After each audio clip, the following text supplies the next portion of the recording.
Welcome to MyLife, Chassidus Applied, episode 163. Tonight, Vav Sivan, is the 50th anniversary of the beginning of the Six-Day War that was fought 50 years ago in Eretz Yisrael. The miraculous Six-Day War, which ended on Beis Sivan, on the second day of Sivan, with the miracles of minimal casualties, even though every casualty is a loss. But 6 days that Israel, Eretz Yisrael, reconquered and reunited Yerushalayim and won the war in ways that everybody, all the nations of the world and all the Jews of the world, recognize the hand of God. And I want to dedicate this episode as a special addition to this 50th anniversary, and primarily to the Rebbe's focus on it, because being Chassidus Applied, the Rebbe's focus and emphasis during that period and continues to go on until this day, the awakening, that the Rebbe called it, the summer of awakening of that time, because it was not just euphoria, but a Chassidus, an unprecedented awakening among the Jewish people. And the Rebbe then initiated, literally days before the war, Shabbos Parsha Bamidbar, which was just right before the war broke out, the first of the Mivtzoyim, the Mivtza Tefillin. So it's also the 50th anniversary of that Mivtza, which for the Rebbe was hand in hand, went with the victory, with all the Zgulas that Tefillin has, that is Ma'arich Yomim, and it creates V'yoram Mimeka, fear of nations and enemies, and Tefillin was part and parcel of that victory. So there's much to say on this topic, but let me refer you to the Rebbe's talks, and I would highly recommend, because it's not just inspiring, it's literally revolutionary, the words that Rebbe spoke in that period in time. Everybody knows that Lag BaOmer parade that year, in 1967, the Rebbe, because the Arab nations that began mobilizing their armies after Pesach to surround Israel, the 5 armies, the Egyptian, the Lebanese, the Jordan, the Syrian, the Iraqi, and they all mobilized. So the Rebbe spoke then, using the psukim of Parsha B'chukosayim, that there's nothing to be afraid of, and the Eibishter protects this land. And this was also the directives the Rebbe gave to everyone who was thinking of leaving or not going to Eretz Yisrael, that this is not the time to leave and not the time not to go. On the contrary. And people who even lived in Yerushalayim, and people who were studying yeshiva there, tell the stories about the Rebbe said to remain. And they actually were hiding in Teira Semis in yeshiva. I heard this from Rabbi Shlomo Schwartz, Olav Shalom, and others that were studying there. Bullets were whizzing over their heads, and they remained. And miraculously, they said, it wasn't just a victory, it was a resounding victory in just 6 days against these mighty 5 armies. And the Rebbe said many, many fascinating and powerful things. You could say b'derech hateva, in natural ways, that 50 years ago, this period, this week, is perhaps from Mamat L'mayla below the greatest Yesod for the Gula that was ever in all of history, based on these talks. So let me first give you some of the sources, and then I'll just sum up a few key points and tell you where the Rebbe speaks about them. So as I just said, Lag BaOmer Tavshin Chav Zayin. Then, of course, Shabbos Parsha Bamidbar, which is the Shabbos before Shavuos, that the Rebbe spoke and started talking about Mivtza Tefillin, as well as speaking about wars, that wars can be fought in one in 2 ways, one mamata l'mayla, one mamayla l'mata, and clearly the better way is mamayla l'mata, where you don't have to face the enemy because it's either preventive or the victory is won in ways that are miraculous, and mamata l'mayla, and the Rebbe was basically essentially foreseeing what was going to happen here. And that was Shabbos Parsha Bamidbar. Then Shavuos, of course, the Rebbe spoke about it. Chofei Ir, to the Sikha, to the women, the Rebbe spoke. Ba'alescha, Keirach, Shabbos Parsha Ba'alescha, Shabbos Parsha Keirach, Yud Beis Tammuz that summer. Parsha Pinchas and Masei, there were extra farbrengens that usually the Rebbe would not farbrengen, and spoke about the events in Eretz Yisrael. Then it continued in Tavshin Chav Ches, which was, as the summer ended, went into Tishrei. And Vov Tishrei, Shabbos Bereish is the second farbrengen. Smichas Torah was on Friday, so there was a second farbrengen, a long farbrengen, where the Rebbe spoke both on Mivtza Tefillin and also many powerful words, which, as I said, I'll sum up momentarily.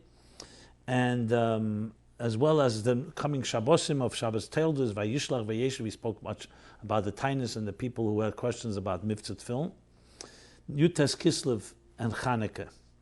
And then, years later, the Rebbe many times referred to it as well, but the one I'll point out is the Sikh of Yud Aleph Nisan, Tov Mem Gimel, where the Rebbe continued the discussion on this matter. In addition, if you look at the Rebbe's Igres and letters of that period, there are many, many letters referring and addressing how the Rebbe kochzich, the Rebbe's words kochzich in Mivtza Tefillin, but also talking about the big Yesodis that happened during that period in time. And here there is a good side, there's a very, very ecstatic side to the story, but there's also somewhat of a sad side, which of course makes it relevant to us today, 50 years later.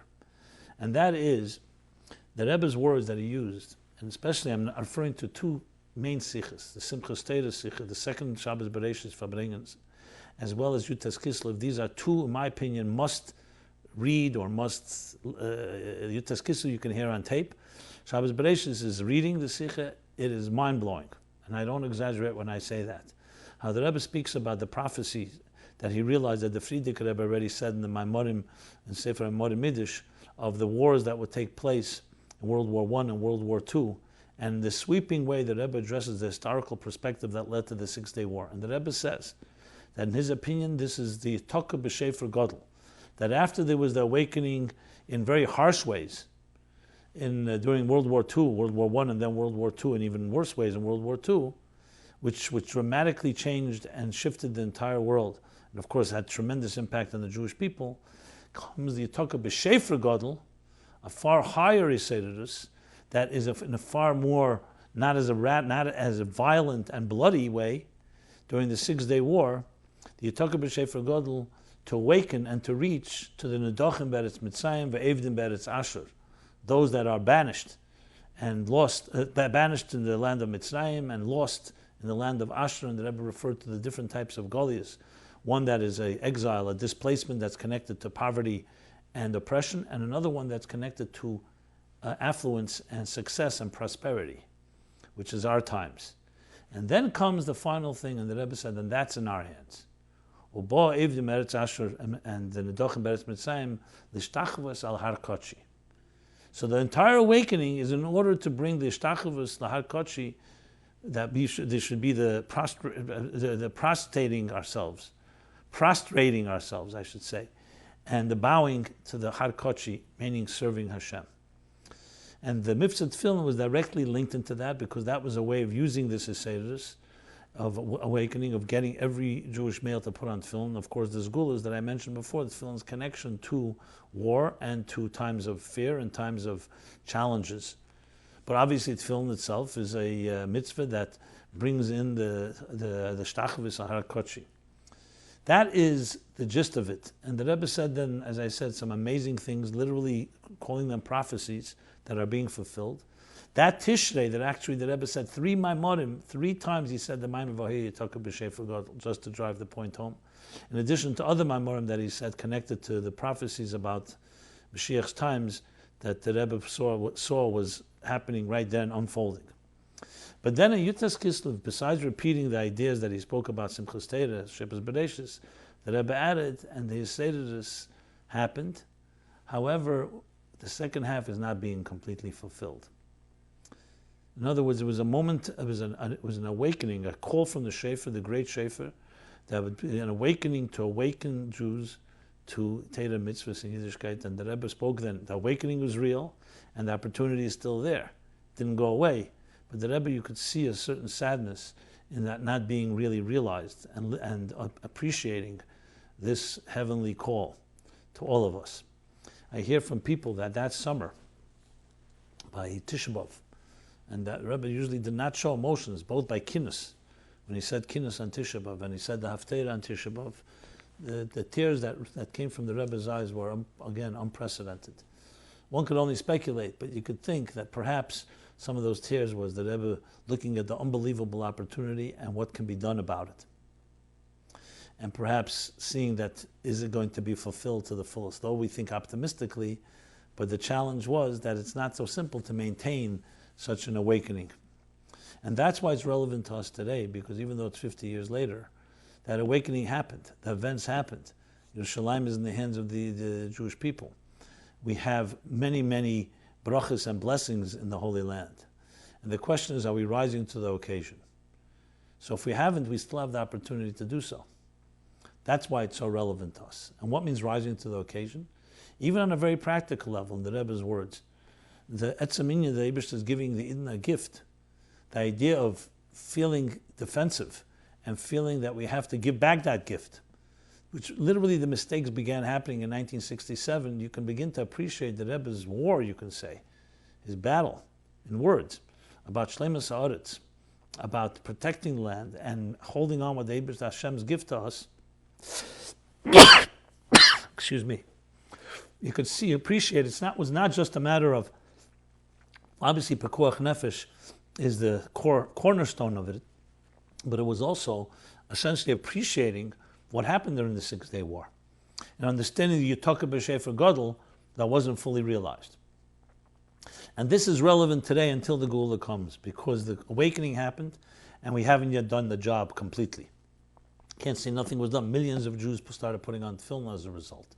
And it had other implications and impact, as the Rebbe brought many times and cited different stories how Mivtza Tefillin changed people's lives, families' lives, communities' lives. However, the goal was that to be the l'shtachvis al harkochi, the bowing and the connecting to God in a way that would bring the Geula. That is obviously, we're still at the threshold, using the Rebbe's words. And Mivtza Tefillin, as I said, was the key Mivtza campaign that the Rebbe established then. And at the same time, in those talks, also discussed all the different tainas people had. Some of it is published. There's the letters. There's the Sikh of that Shabbos Bereish, the second Farbrengen, that's printed now in Likutei Sichos, volume 6, page 271 and on, as well as a very extensive correspondence to Rav Yitzchak Hutner, who also had different suggestions and thoughts, and the Rebbe responding to him, and that's also printed today in various places, including Igros Chodesh.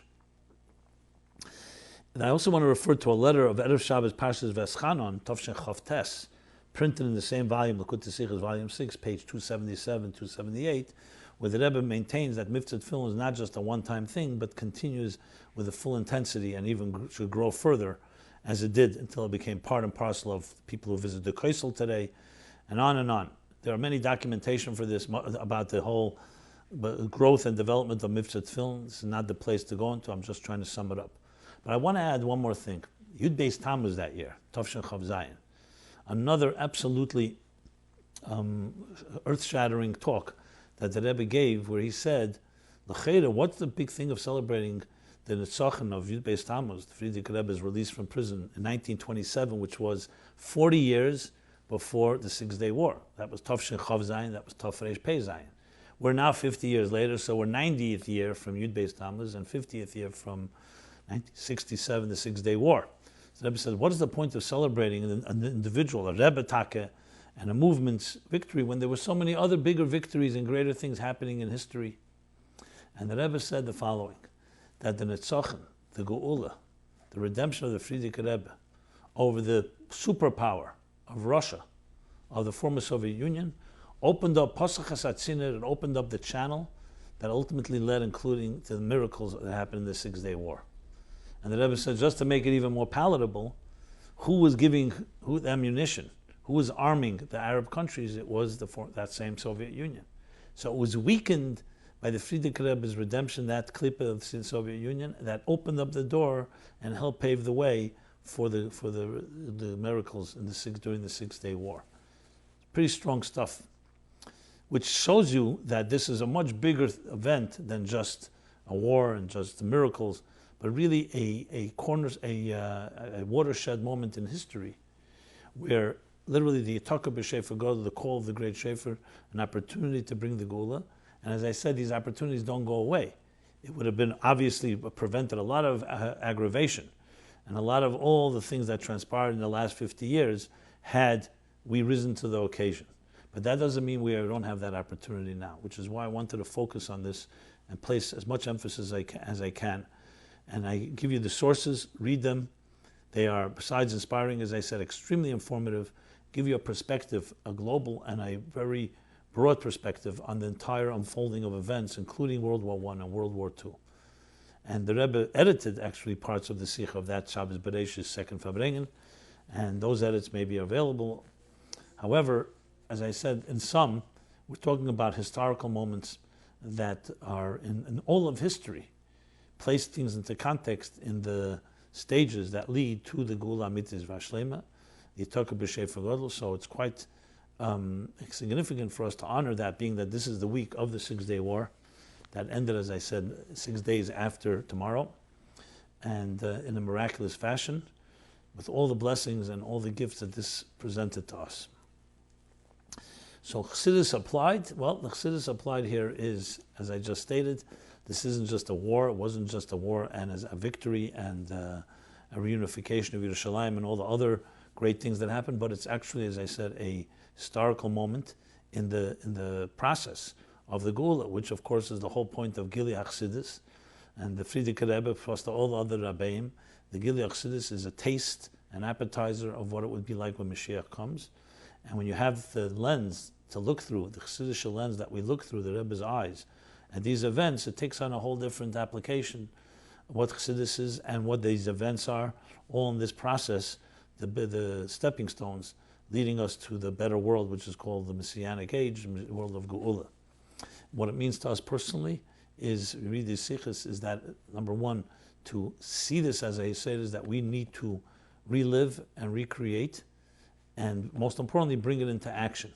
And of course, the emphasis on Mivtza Tefillin, all the Mivtzayim, especially Mivtza Tefillin, being that this was the Mivtza, the campaign that was so much connected to this war and its victories, and as well as the subsequent victories, because as we all know, in Eretz Yisrael, when something is achieved in Eretz Yisrael, it affects the entire world. And you could see the Rebbe's campaigns, the Rebbe's activities, many of them, if not all of them, many of the major ones, all were related to events that happened in Eretz Yisrael, including Mivtza Mezuzah, which came after the terrorist attack in Malit, in northern Israel, as well as other things that happened, the Yom Kippur War, and so on. So we're also, of course, leading into Shabbos Parsha Bamidbar, and that's the Shabbos where the Rebbe initiated. So Parsha Bamidbar, that Shabbos before Shavuos, which is this week, end of this week will be Shabbos Bamidbar as well, and initiating that, the Mivtza Tefillin, and all the other things that Rebbe said, as I repeated earlier. Okay, with that, let us go into some Chassidus Applied questions that have been posed. Some are related, some are not related, but everything is related in a sense, because every time we take Chassidus and we apply Torah and Chassidus to our lives, we're essentially doing what is the whole purpose of this Yitaka B'Shefer Gadol, this call of the great Shefer, the call that gives, that when we appreciate it, we take it and apply it to our lives and transform our lives and make our lives more Geuladik. So everything we speak about has that component: how to become a healthier person, a holier person, a more Torah-oriented person, a more mitzvahs-oriented person, a more Chassidish person. All this is part of the purpose for which we were placed here. When we're in Golus, it's the exact opposite: less healthy, less Torah-dik, less holy, less mitzvah-dik, and less Chassidish. So health is based on us aligning ourselves in our personal lives with the Ratzon Hashem, with God's will, what He wants of us. So if you think of life as being like a machine, the Torah being the operator's manual, and when we do mitzvahs and live up to what the Torah expects of us, we're making this machine called life fulfill the purpose and destiny for which it was created. And that's exactly what the whole point of the 6-day war was. It was an awakening to allow a materialistic world that was in slumber, whether it was Evdim Beretz Asher or Nedochim Beretz Mitzrayim, in a state of slumber and sleep, to wake up. That's what a shefer does. It wakes you up to what? To do what you're supposed to be doing. And when we all do it individually and collectively, we have the power to tip the scale, as the Rambam says, and bring Meshur V'Shatzola to ourselves and to the entire world. So any topic we talk about has that component of taking our lives in Goyla, adding the Aleph of Alufa Shalem, the Aleph of the divine purpose, the Aleph of Elikus, the Aleph of Hashem Echad, the divine unity. When you add that, what happens from Goyla when you add an Aleph? It turns into Geula. So Geula is not some separate entity. It is taking the existence in the world which we know that can be shrouded in darkness and shrouded in lack of direction, and giving it, realigning it to the purpose for which it was created. So any topic we talk about has that element in it. But of course, everything is in the details, so let's get to some of the details. So we have some new questions, and we have some questions that we want to follow up on that people have written about, so hopefully I can cover as much as we can. And we will do that right now. Okay.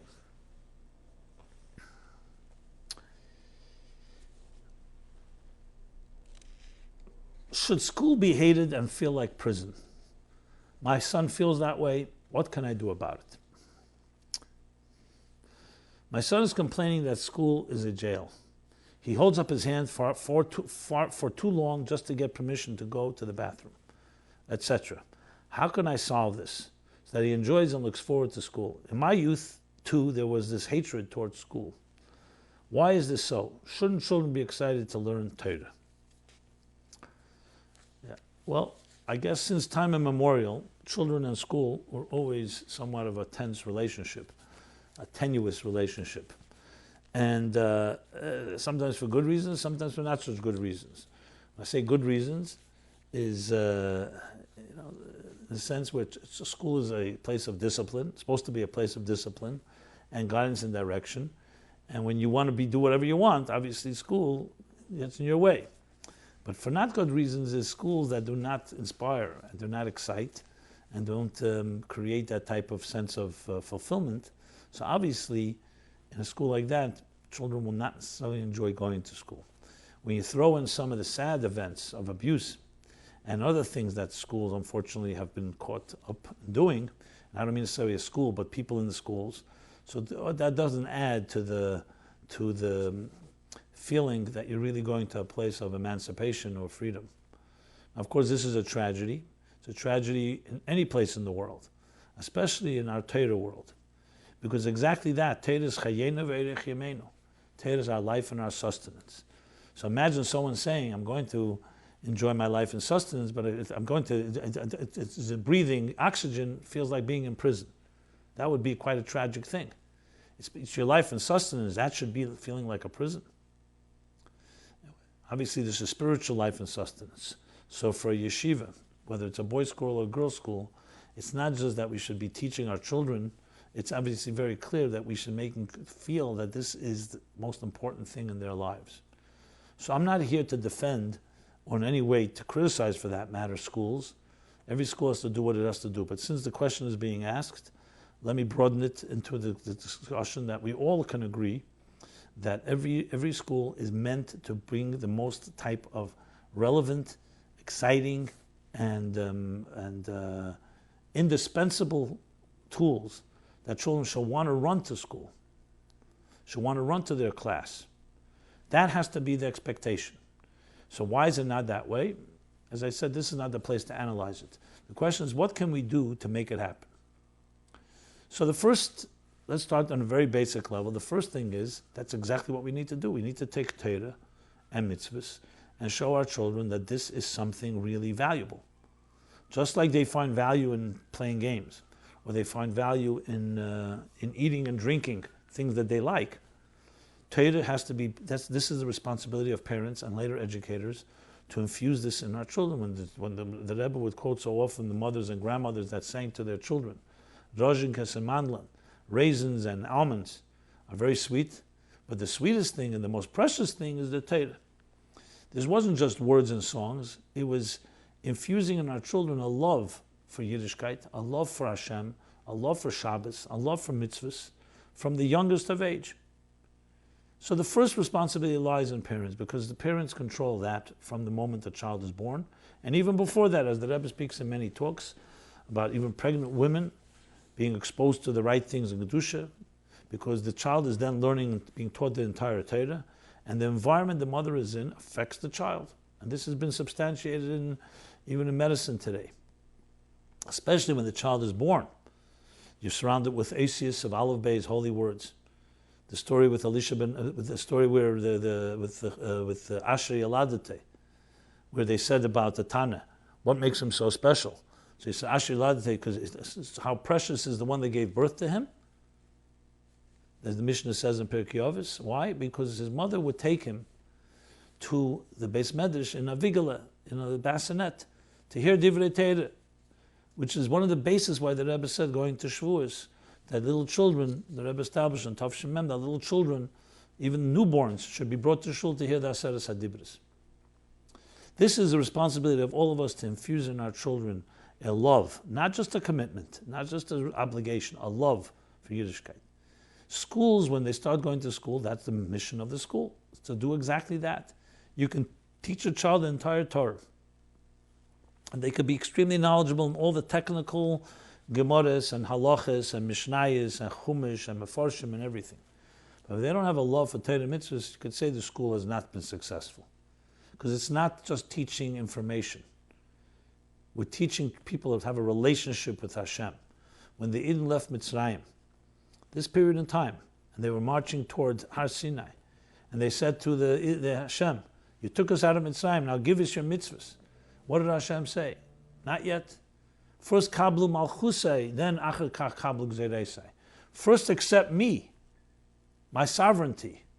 Accept me, my entirety. Then I know that what I ask you to do, you'll do. What is the meaning of that? Why didn't God just tell them what to do? Because it's a relationship. It's not just mitzvahs.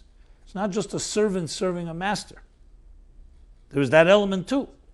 But it's based on a relationship. I want you to accept me. You love me. You connect with me. Then I know when I ask you to do something, whether it'll be easy or not easy, you'll do it. Think of it in human relationships, in a marriage. It's not just a grocery list of things that we do for each other, spouses do for each other. There's a total acceptance of the other and respect, and therefore we do what is necessary. So the relationship is the key thing, and that's what a real good yeshiva and cheder and girls' school or boys' school, whatever it may be, is Altaras HaKodesh is meant to infuse. So it's tragic to hear that a child feels like they're in prison. That means that the teacher, the school, is not doing what it has to do. Now, this doesn't take away that children obviously can be sometimes undisciplined, and therefore they may feel trapped. But that is the natural thing that everyone has. We're not talking about adding anything more than that. They shouldn't have to feel more than that. They shouldn't have to feel they're in a place they just hate or don't like to be in. So I don't have a quick fix solution. I would just say is that we have to know what the standard is. We have to demand it from ourselves in our homes, and we have to demand it from our schools, and there's nothing wrong with talking to the school or to the teacher. In a respectful way, don't do it confrontationally, because that usually will not bring good results. It'll bring defensiveness and other stuff. And to speak pleasantly and say, what can I do? What can we do positively? I'll do anything I have to do at home. You can tell me what you can do in school. Let's be partners in how to excite my child, that they should feel not only not in a prison, but in a palace, in a king's palace, where you feel completely free and growing and so on. Obviously, taking into consideration that we need the disciplines necessary, because, as you say, you can't just tell children to do whatever you like. But it doesn't have to be a prison either. So that's my short response, relatively short response to this. And it's something that absolutely has to be addressed. And if you really care, this is what I would suggest you do. Sit down and talk to the teacher or teachers in a pleasant way. How can we make my son more excited? For that matter, his son or daughter, and other children as well.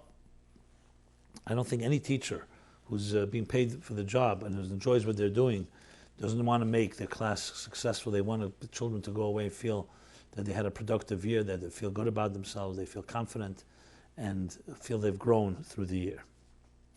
Okay. Next question, completely on a different note, which is to give or not to give when the money, to give or not to give tzedakah when the money may be used for something inappropriate. Should we give tzedakah to someone who may use the funds for something inappropriate or even forbidden?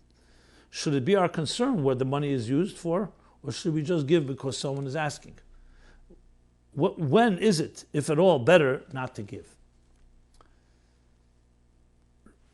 One questioner phrases it as such, Rabbi Sivan.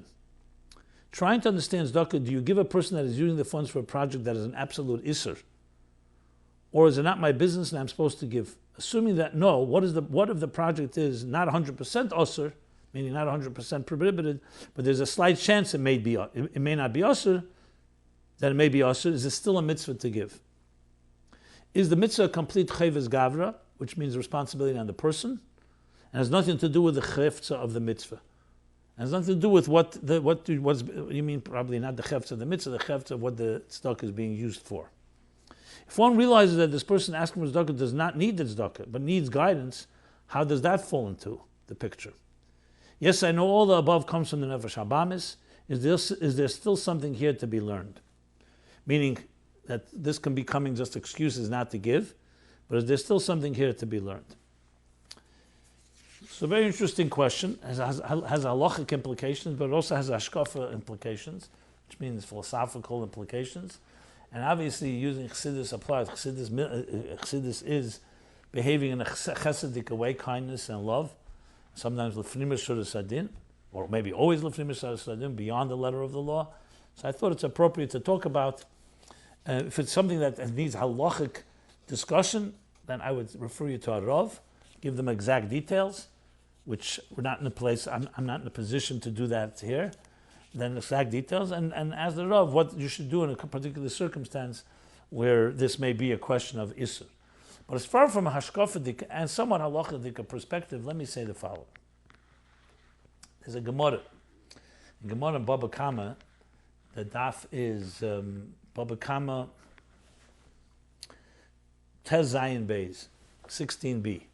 So it says there, it comes from the book of I think Yecheskel, where he talks about those that wanted to kill him.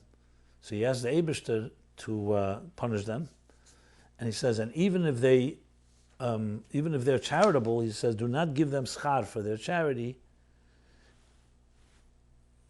How's that possible? Because if they give tzedakah to the undeserving, to wicked people, they shouldn't get schar. That's what the Gemara brings there, interpreting the psukim from Tanakh, which suggests that if you give tzedakah to someone that doesn't deserve it, a wicked person, you don't get schar. The question, does that mean that tzedakah was committed, you don't get schar, or it's not even considered like tzedakah?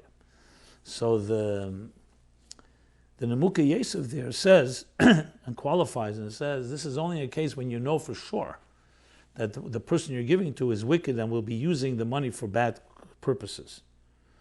But if you don't know, you do receive reward, and it's considered tzedakah. And we learn that from Baba Basra Ches Amud Aleph, where Rabbeinu HaKadosh opened up, and during a famine, he opened up his storehouse of food for all people without discretion. You don't know for sure. It doesn't matter. The tzedakah is being fulfilled because you don't know what the person is like and what they're using it for. We also know by Purim, we say, Kol HaPeshad Yad Neisnim Le, which means everyone extends their hand, you give, which suggests that not Purim, there should be discretion. You don't give it to everyone who stretches out their hand, because you should look into, are you giving it to the right person? Is it using it for the right things? What do we know from this? What we can basically know from this like this, that it's not our business if someone comes to you for help that you have to go do research what they're going to use the money for. They're coming for help. So first of all, call Yisrael b'cheskes kashrus, and you don't have to assume anything negative.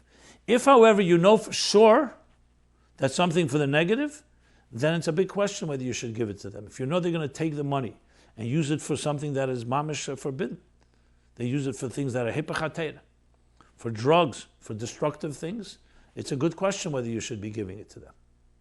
If you know for sure. But if you don't know for sure, why do you assume that? That's what you could derive from these Gemaras. Should we go look into it? Not necessarily. I remember once sitting at the end of one of my classes. So we were just hanging around a few people. It was late, like 10:30 at night in Manhattan. And the fellow came in, and he gave us one of these cases that he says his baby's in the car, and he doesn't have gas to get home, and he needs $85 to be able to take a train back. Now, I am not going to say he was a con artist, but everything, all the signs were there that this was some story. And someone asked him, he left the baby in the car? He says, yeah, I asked somebody walking by to watch. Anyway, the story was filled with all kinds of questions. Nobody gave him any money. One guy, sitting right near me, a friend of mine, one of the people in my class, took out $85 and gave it to him. And the guy left and was happy, and that was that. Someone followed him. They saw that he never went to any train, he never went anywhere, he never had a car. The whole thing was just a story. Fine.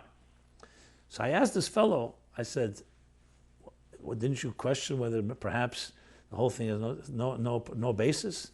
And he said something to me which I think was a tremendous thing. He says, listen, I have plenty of my own problems. when God is going to ask me, what did you accomplish, and start saying, what were your motives, I don't want him to ask too many questions. So I didn't ask any questions of this guy. I just gave him the tzedakah. That way I hope I'll be treated the same way, that they'll do tzedakah with me, even if I may not have deserved it completely. It's an interesting take, and in my mind, there's no question that he gave the tzedakah with good intention. And of course, here he didn't know for sure. None of us knew for sure. So you have to be very careful in this regard. If obviously we all know that Rambam says levels of tzedakah, there's levels of tzedakah that is even better than giving money to someone, is to give them a job, is to put them on their feet. So obviously, if you know somebody, let's say, is using the money for the wrong things, whether it's alcohol or drugs or destructive things, or even worse than that, then maybe one way to do it is maybe I'm not going to give you money, but you know what, I'll get you a job and help them get on their feet. There are people sometimes come, they say, I need milk or food for my children. So I know some people will take them to the store and buy them milk and food. Unfortunately, I once heard a story that they gave it to a woman who said she needed milk and food for her children. They bought her whatever she wanted. And then when they walked out of the store, this person left and they saw this woman down the block, threw it all into the garbage can. We have that. We know the realities out there. But I think if you use the right discretion and wisdom and not look for excuses, if there's a doubt, tzedakah is given. We don't have to go and do a detective case investigation on every person who asks for tzedakah. If, however, there's true concerns, you have to make choices. But the choices should not be made because you're stingy or because you're looking for a way not to give tzedakah.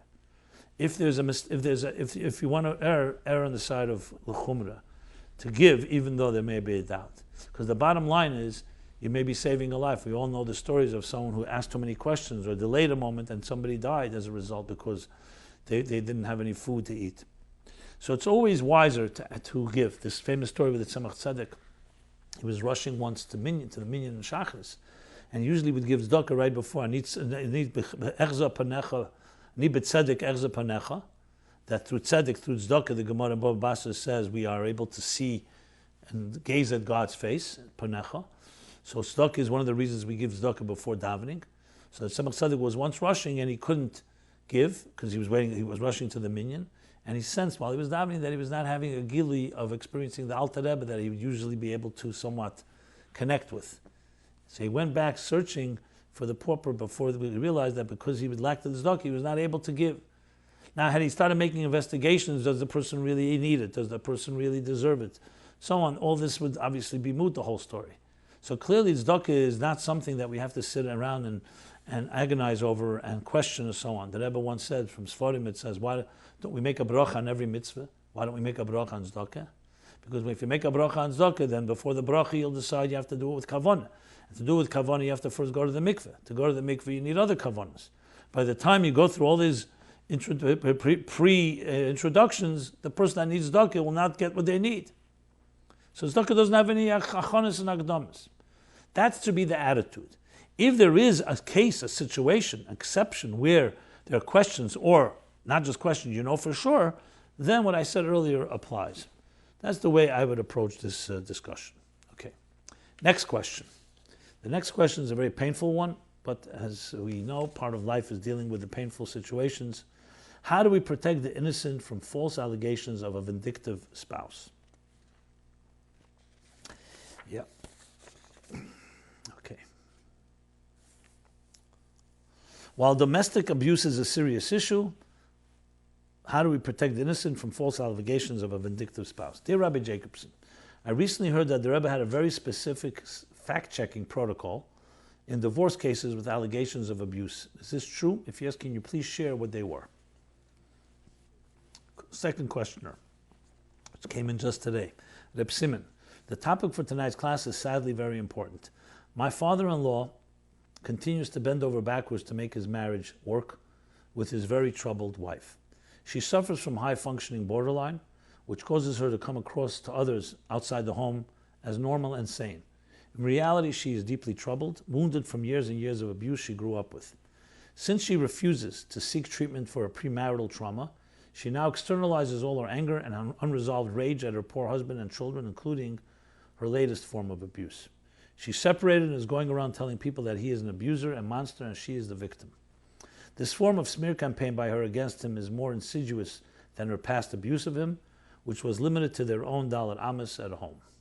Now, in order for her to gain sympathy and support, she's actively bashmutzing, which means besmirching him to anyone who she can. This is crushing to our entire family. Okay. And there are many other questions of a similar vein. I'm not going to read all of them and all the nightmares. And it's a very important question. So I will address it, and I will cite a few things from the Rebbe, and with a big qualification that these type of topics are very difficult to speak about in generic and general terms, because every case is different, and every case is nuanced, and we all know there's always two sides to a story. So even though it may be true that one person is very vindictive and abusing as a result, but the question is there anything else going on from the other side? And we know in Halacha and Torah, you can't listen to one side without hearing the other side. Not to say the other side is wrong or one side is right, but you need to hear all the sides of it. That's why it's almost impossible to discuss it without making that statement. That's why if you look at all the Rebbe's answers, he'll always say that. Because you cannot resolve an issue unless you know all the facts from both sides, and sometimes you may not even know the facts. You have two different versions. That's why it's important for a Rav or a Mashpia or a mentor or a therapist to really get a big picture of it and not just follow what one person is saying. It may be very well. I've seen instances where one spouse, yes, has borderline or may be diagnosed with something else, but that doesn't mean the other spouse isn't doing other things. And I've recently seen people who use it as an excuse. My spouse is borderline, my spouse is bipolar, my spouse is schizophrenic or is depressed or has paranoia. And that's why, and I always ask them, what about, did you cheat on her? What's the connection one to the next? Of course it's connected. What do you mean connected? Not that two wrongs don't make a right. So you have to know and to put things into context. Just to use things as a smokescreen, and even if they're true, they could also be used by spouses in the wrong way. So this is more complicated than meets the eye. It's not just one person is completely wrong and the other person is completely right. Obviously there are exceptions, but often it's in both directions. And then there are people who say, listen, what can I do with a spouse like that? What do you want me to do? So I made mistakes, but she drove me in that direction, or he drove me in that direction. That's why I'm making very clear the qualification that whatever I say here is not meant to be a final way of looking at things. You have to look at it all. I will address, obviously, this component, but here's the first question. How do you get through anything like this? Once people are making accusations, and let's say they're allegations that are false, and they decide that's when, obviously they convince themselves, or they may even know they're lying, what do you do? Well, that's why we Jews have a thing called a Torah, and we have a Halacha, and we have a Rebbe. Why is that important? Because that gives us the basis. Are you ready to listen to what the Torah says? The Torah is not going to take your side. It's not going to go against you. But there's a Torah meant exactly for these type of situations, subjective situations, where one person may have tremendous grievances against another. That other person may have grievances against their spouse, each one to each other, or sometimes in different forms and fashions. Maybe only one side has grievance. There's a Torah for these reasons. So we have a few answers from the Rebbe that directly addresses this. There's one where the Rebbe writes, I'm just giving a loose translation. If anybody wants this particular answer, please email us at meaningfullife.com. You can go to our forum and just give us your email address, meaningfullife.com/MyLife. There's a forum there. We could pose anonymous questions, but you could also ask for anything you like, but give us the email address so we can send you back this letter. So this is a letter, a Ksav Yad, with the Rebbe's handwriting, but also spelled out, also Faneach, they typed up. He says, everything you write about, which is clearly the disagreements in the marriage, you can find by many, kama v'kama, couples, and they found ways to repair it. And the Fiyerach relatively easily. But however, both sides wanted to repair it. And therefore they both contributed and joined in their joint action to repair the marriage. According to this, it's understood, I'm just translating loosely, it's a Hebrew answer, that there's no reason or cause, lepirud, for separation or divorce, God forbid. Adrab. Razal say that when a man and a woman are together, zochu, and they merit, the Shechina dwells between them. But since, obviously, for various reasons, your relationships have become very tense and pressured, and there's taina zeh al zeh, you each have complaints against the other, grievances against each other. So it's absolutely necessary that you should present your arguments before somebody that you both have trust in. And you should speak without any filters, without concealing anything, and if necessary, at length, and more than once. And do it as much as you need to do. This should be before a Rav, or a Reifa, Yireh Shamayim, a healer that's God-fearing. And that person should show you direction how you can bring peace back into your lives.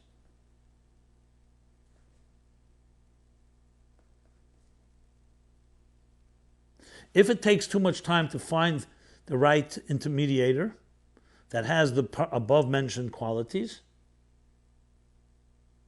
so then it's important to find someone that has, either for him or for her, someone that has influence on that individual, who will explain to them the importance of this tranquility about the harmony between husband and wife, and that it's one of the foundations, not just foundation, one of the most important fundamental foundations, according to our Amunah, according to Torah.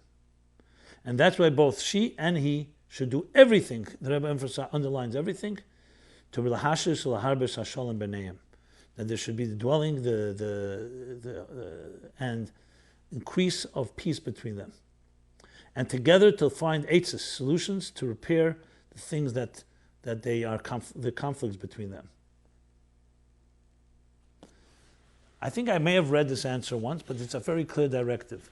So if you're a chassid, or if you're a person who's a God-fearing person, the first thing you want is to listen to someone that means well for you.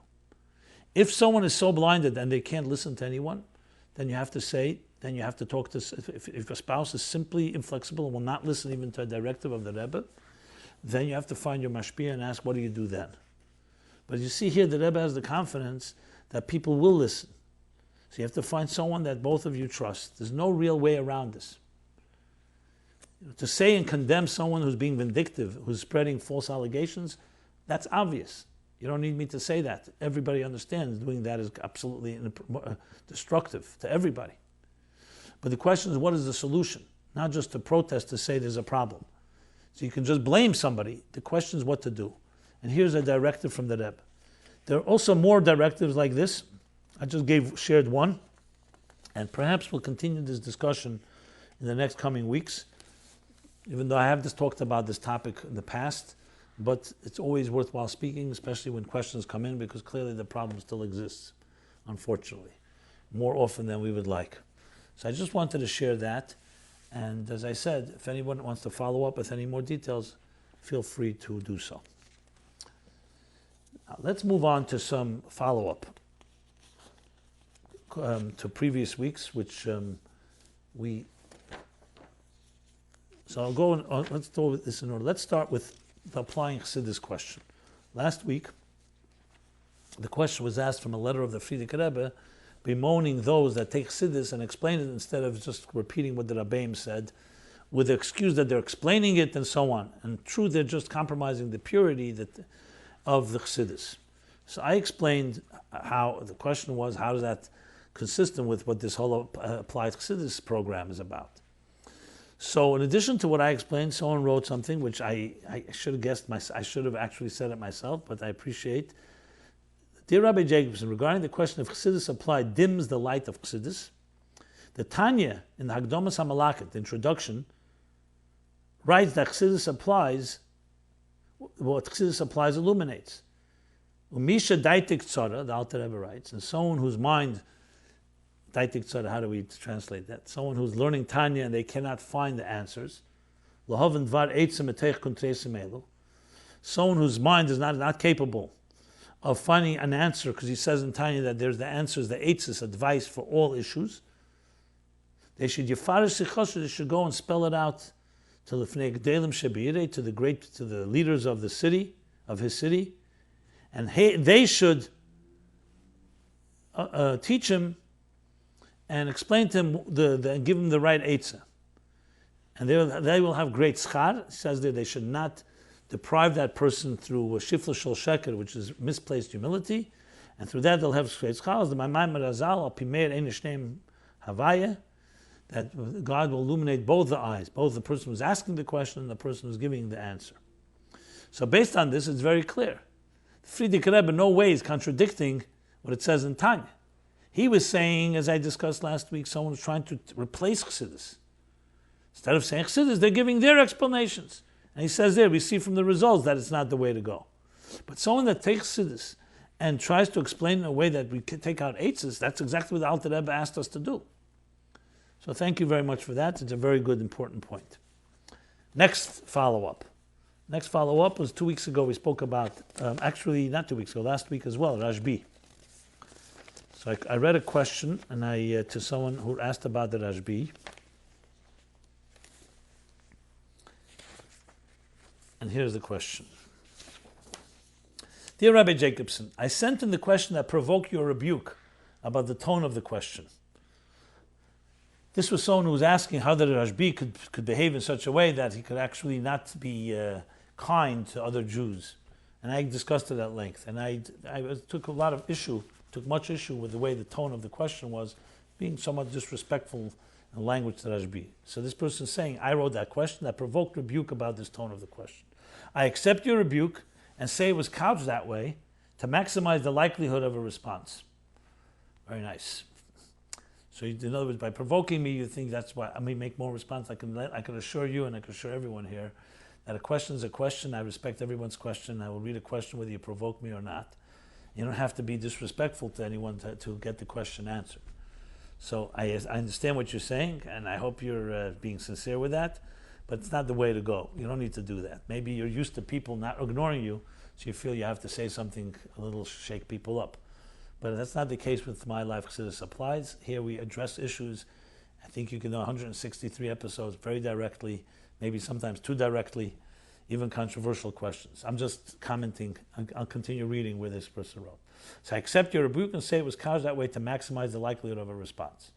Negative attention being better than being ignored.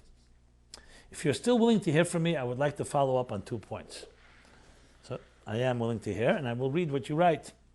My main question was not Rashbi's intolerance per se, but his intolerance towards Jews as compared to his complete passiveness toward the Romans.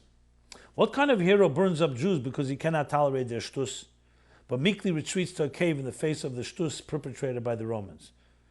I do not believe you addressed this. Okay. I see your tone is still somewhat a little disrespectful, but you got my attention, so I'm not sure why you need to keep doing that. Number 2, you write, the follow-up point is directed toward your response.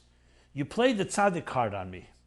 Rashbi is a Tana, a tzaddik, a Rebbe, so how can a non-entity living in 2017, and I should add an anonymous non-entity, question such a person? If that is the answer that you have quashed, then you have quashed all discussion of the stories that describe his actions. All you have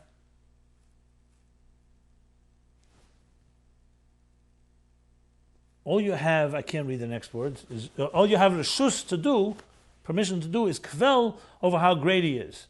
But you dare not question his actions. I do not think this is what the sages wanted. Such an approach reminds me of my college days when I was in search of spirituality. I went to Bible study classes with my Christian friends. The typical session involved the leader reading a story about Yoshka.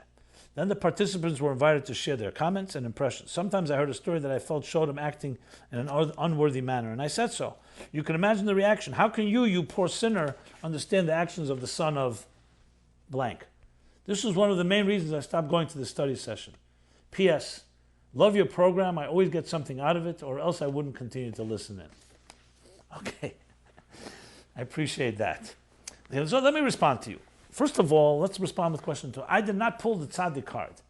I explained that when you know he's a tzaddik, and you know he's a Rebbe, you have to not be so superficial in thinking that because he came out and burned, that he was doing this with some type of evil intention.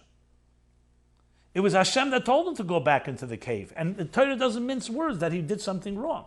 So I'm not sure exactly why we need you to explain that he did something wrong. The Torah says that Hashem said, go back for a 13th year. Because as a Rebbe tzaddik, your job is to repair the world and not destroy the world. But to say that he did it for malicious intentions, a negative way, he's being a negative type of guy, no. It was his spirituality that was maybe a little untamed, like a Rotze without a Shuv, like Nodev and Avihu, or others that did something with deep spirituality, but they could not do it in a way that would be settled and integrated and internalized in people's lives. It's a tremendous lesson in life. That's what I said. The tzaddik isn't critical here because you have to do who you're dealing with here. If you're dealing with Stam Lahavdil Shegitz Izvarf, and he's destroying, he's arson and lighting houses on fire, God forbid, then of course you're dealing with a person who's a criminal. You're talking here about a tzaddik. The point is to understand that it's a tzaddik, so then we have to understand what was going on here. And it still was not the way, the derech. He had to go back, L'Shevis Yitzod, a 13th year. So listen again to what I said. It's not pulling a tzaddik card. It's about understanding what the deeper intention, and there's a lesson in this for all of us, where we could be intolerant due to our spiritual nature. The Talmidei Rabbi Akiva, Lo Nogu Koved Zeh B'zeh. Precisely because of their strength. There's danger in fire. Why? Not because fire is bad, because if it's not contained, it can hurt. That's one. Regarding the first question you ask, it's a very good question. But again, use your mind. Use your mind. Why don't you ask a better question? Why did the tzaddikim not stop the Holocaust? And yet they were able to reprimand their own communities. Why didn't they stop the Nazis from killing 6 million Jews? Why did the tzaddikim not stop the Churban Beis HaMikdash? Why did they stop all the oppressions and expulsions and destructions and murders? Why for 210 years did Pare bathe in blood of Jewish people, Jewish children? Where was Moshe Rabbeinu? Lo me'ires lo mazeh, he yelled. The answer is, this is not in our control. The Romans were in power, and tzaddik taka geizer HaKadosh Baruch Hu mekayim. HaKadosh Baruch Hu geizer tzaddik mevatel. Tzaddik has power, but there are things that the Eibishter chooses to do. The Asari Arugei Malchus. What do you need more than that? The tragic Asari Arugei Malchus. Tzaddikim, Gmurim, Tehirim, Kadeshim. And look what happens to them. Zu Teira and Zu Schara. Because they're Gzeiris, Kabla Aleichem, as the man, the Ish Abad says, you have to Kabla Aleichem, the Gzeira, there's a Gzeira. Yesod is something that Rashbi and others could not. Of course, if he was able to, he would challenge the Romans. This was not a democracy exactly that you get up and make a demonstration and strike and not vote for the Romans. Total dictatorship, total oppression, total control. He had no control. When it comes to Eden, our own, where we talk to each other, obviously we want us to be on the highest level possible, and when you have that type of influence, Rashbi was trying to elevate the Jewish people to a higher level, that if they'd be on a higher level, we'd have the Gula, and then we would automatically destroy all the Romans and all the Seni Yisrael. Same thing with Mordechai. He gathered the Jewish children together. You do what you can with Achashverosh. But at the end of the day, we don't have control over those that the Eibishter gave power, Rachmana Litzlan and Golos.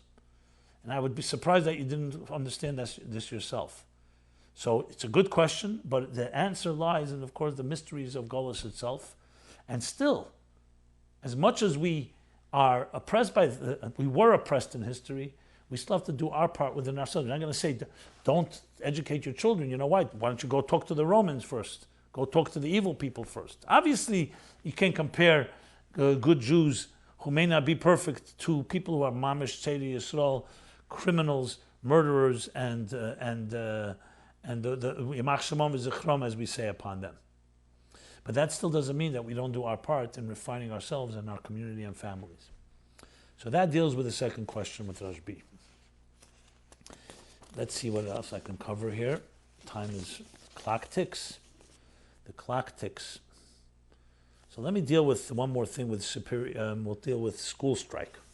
Okay, here's a lot of questions about the strike of the school. Thank God the strike is over, so it's not that relevant in real terms, but there was plenty of questions.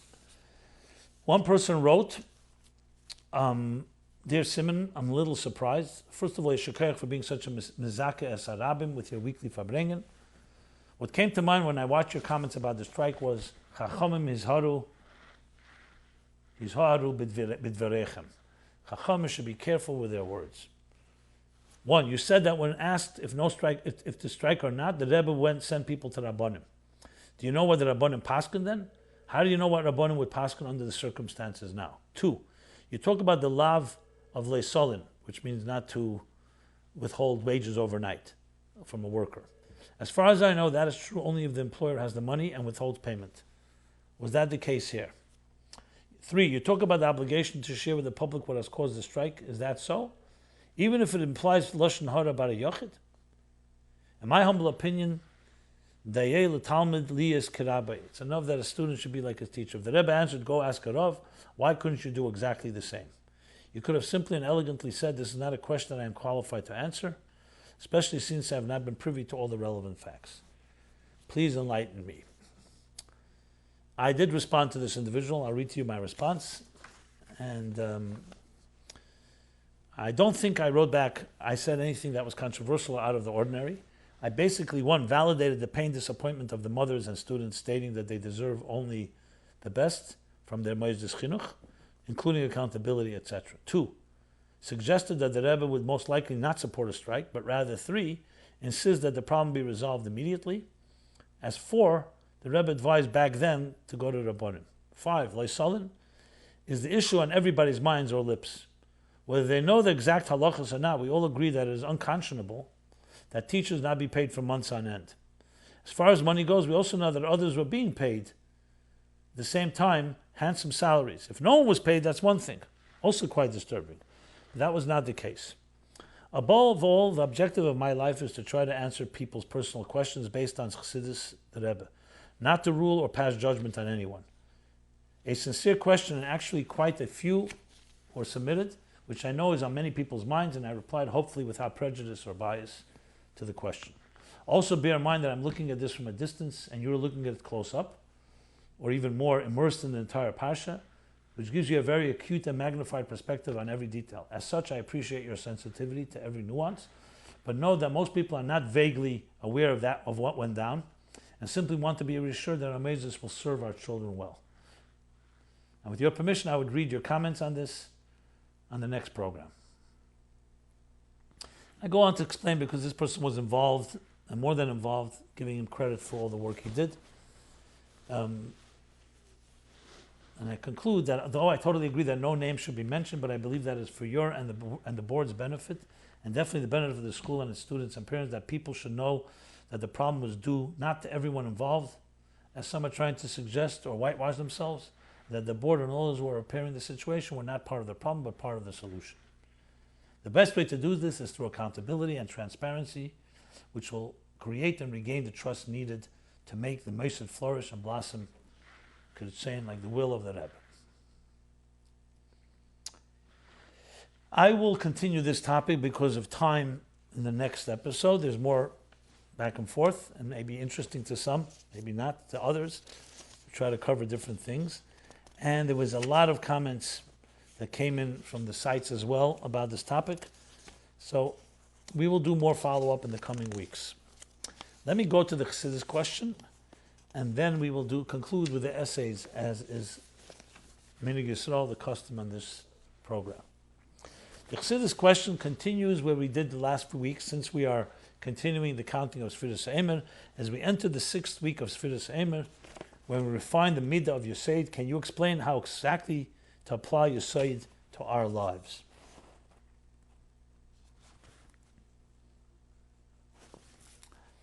Okay. Some of you may be familiar that I've done a book called Spiritual Guide to Counting the Omer. I did it a number of years ago, almost 20 years ago, as a response to people who were coming to my classes, and asked me, what is this thing when we say the Omer? We'd say we're refining each day a personal attribute, a certain emotional characteristic. Day 1, Chesed of Chesed. Day 1, Gvura of Chesed. Day 2, Gvura of Chesed. Day 3, Teferes of Chesed. 7 weeks covering the 7 emotions on the spectrum, from Chesed to Malchus. So they wanted to know what it means. How do you apply that? So I did research. I went through Chassidus. I went through Kabbalah, different places, mostly Chassidus, and found almost on all the spheres something. Sometimes I had to extrapolate, but most importantly, what was most complicated was to extract one approach, because the spheres have infinite different interpretations and different applications. So I did one just to give people a taste and an ability, and it came out the book Spiritual Guide to Counting the Omer, which is now also on my Omer app, which you can download, as well as with daily email and so on. If you haven't received them, it's a great resource. So there, based on the research in Chassidus, Yesod, the Alter Rebbe in Ageres HaKedesh, Siman Tezvov, says Yesod is hiskashus. The hiskashus of a mashpia temakabel, a teacher to a student. Why is it called Yesod? He doesn't say there exactly, but Yesod, a foundation, is something, a solid connection. A foundation, a solid connection, or in the case hiskashus, which is also the kava mitzvah, like das. Das is, in the seichel, is called hiskashus. Yesod is in midas hiskashus. Which that means, in different places, and Maimonim explains, is the idea that you could have chesed, love, but not be completely and unconditionally bonding, and connected with the person you love. Yesod shebechesed causes that type of foundational element, that it should be a solid and complete and permanent, like a foundation, love. Same thing chesed shebegvura. I'm sorry, Yesod shebegvura. The same thing Yesod shebeteferes. Yesod shebenetzach. So it's this kashrus element in each one of the midas, which is, I translate as bonding. It may be different translations, but that's a translation. I think that's a good translation. So how does it apply to our lives? It's, are you committed to things in a real way? Or you do it more casually or superficially or temporarily. When the going gets rough, you're not in. So Yesod is the iskashas that you connect, and connect in a way that you're completely in, and that you can build a foundation. You binyan adei ad, al yesodei ha'torah v'hamitzvos. You build a eternal edifice on the foundations of Torah and mitzvahs. Foundation, a building without a foundation can stand, but how long can it stand?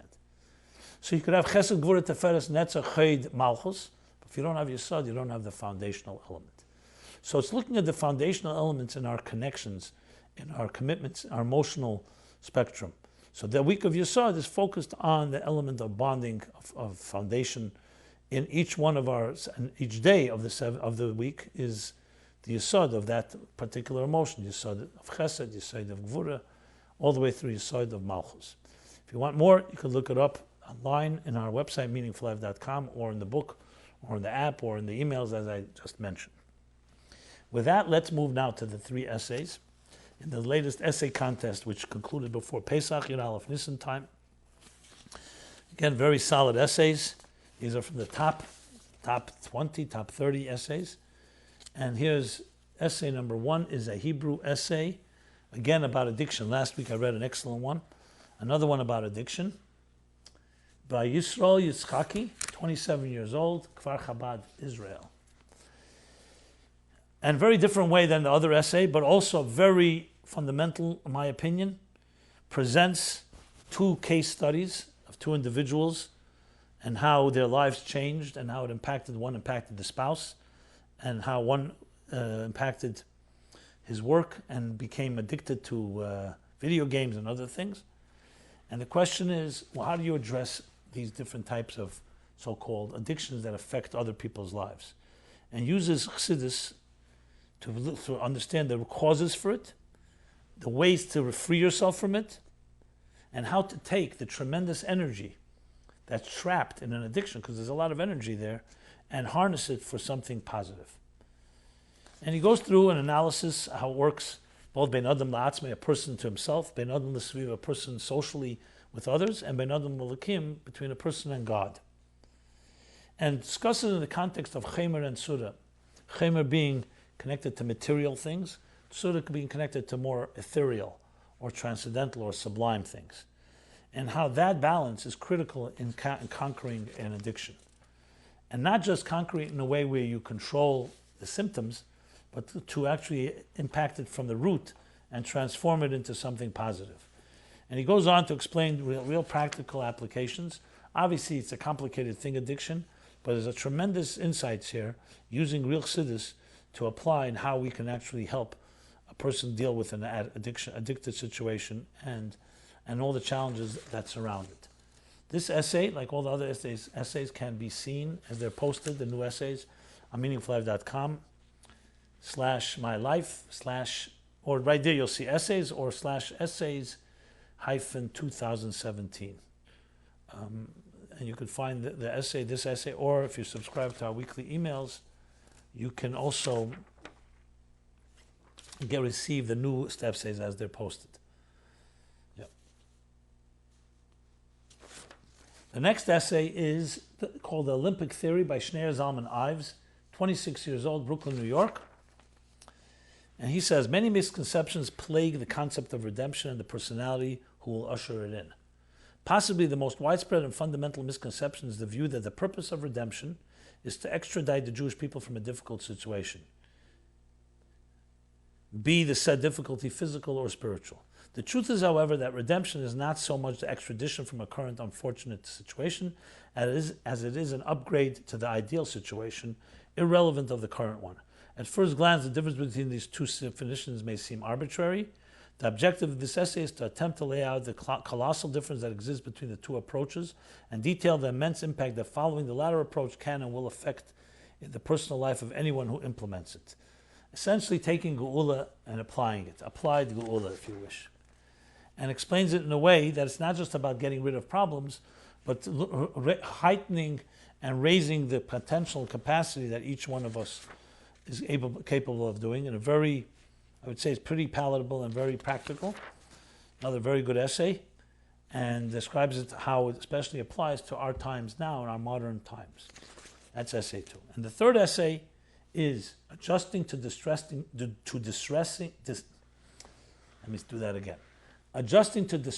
New Normals by Malki Beton, 36 years old, Shlucha and teacher, Vancouver, British Columbia. This essay addresses the concern of how to pick oneself up and carry on when faced with a frightening new normal, a distressing shift in the status quo. Through developing the concepts of Ein Mazel Yisrael and Shkif Sa'achas Ben Shivim Ze'evim, explained by the Rebbe, we will demonstrate the following. How every Jew, due to the unique composition of the Jewish soul, has the potential to rise above circumstances, to live a supernatural laced life. However, the activation of a Jew's supernatural potential is dependent on a conscious choice whether to attempt to control one's own life or to relinquish control to God. Practicing this faith in placid times establishes a strong positive thought pattern to turn to in times of crisis, empowering one to go with the flow and emerge stronger despite a frightening new normal.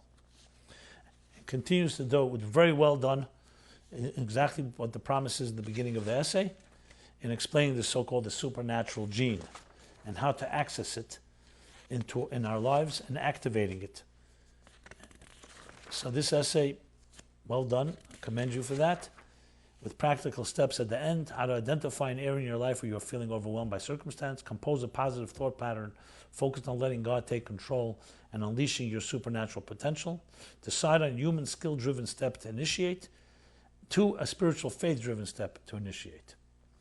Well done, and with that we conclude 3 essays, and we conclude this episode 163. It was dedicated especially to the 50th anniversary of the 6-Day War, which we are now honoring.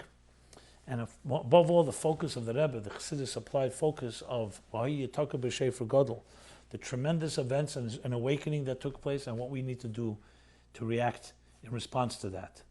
And how we are literally in a historical time, because if 50 years ago it was an Eis Ratzon, how much more now? So with our little acts, and our small acts, small or big acts, and whatever we do, and influencing ourselves and others, can tip the scale, and may tip the scale that even before the Beis Sivan, and before the Chodesh Sivan, before Shavuos, we should have the Gula Amitis Vashleim. We're here every Sunday night, 8 to 9 p.m. with MyLife Chassidus Applied. Everyone have a very healthy Rosh Sivan, and a Chodesh Sivan, a Simcha Dika one, and a Geula Dika one, a Matan Teda Dika one, and all the meanings and all the interpretations of Kabbalah Satera, Besimcha or Beprimis.